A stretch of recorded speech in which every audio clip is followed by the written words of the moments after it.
पुण्यातील नगरसेवक वनराज चांदेकर हत्या प्रकरणात आरोप निश्चित करायला सुरुवात झाली आहे। आर्थिक वर्चस्व वादातून आणि कौटुंबिक संपत्तीच्या वादातून हत्या झाल्याचा युक्तिवाद सरकारी पक्षाने केलाय। वनराज चांदेकर हत्या प्रकरणात त्याची बहीण संजीवनी, जावई जयंत गणेश आणि प्रकाश कोमकर आणि टोळीतील सौम्या उर्फ सोमनाथ गायकवाडसह 21 आरोपींविरोधात विशेष न्यायालयात आरोप निश्चितीला सुरुवात झाली। 1700 पानांचं आरोपपत्र पुणे पोलिसांच्या गुन्हे शाखेने सादर केलं।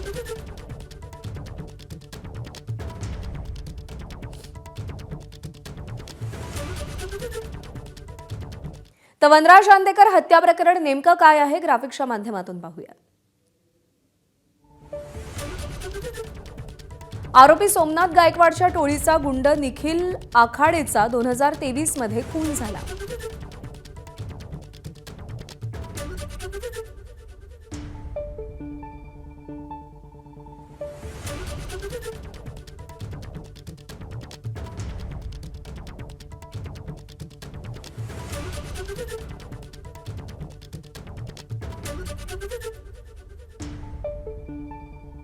मकोकात अटक झालेले आरोपी सूर्यकांत आंदेकर, कृष्ण आंदेकरसह अन्य आरोपींना कोर्टाने जामीन दिला होता। वनराज चांदेकर नगरसेवक असल्यानेच आरोपींना जामीन मंजूर झाल्याचा सोमनाथला राग होता।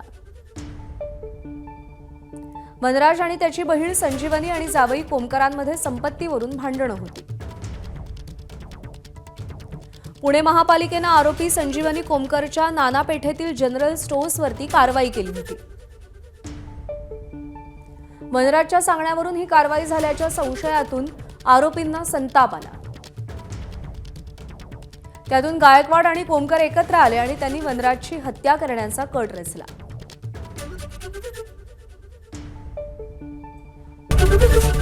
एबीपी माझा, उघडा डोळे बघा नीट।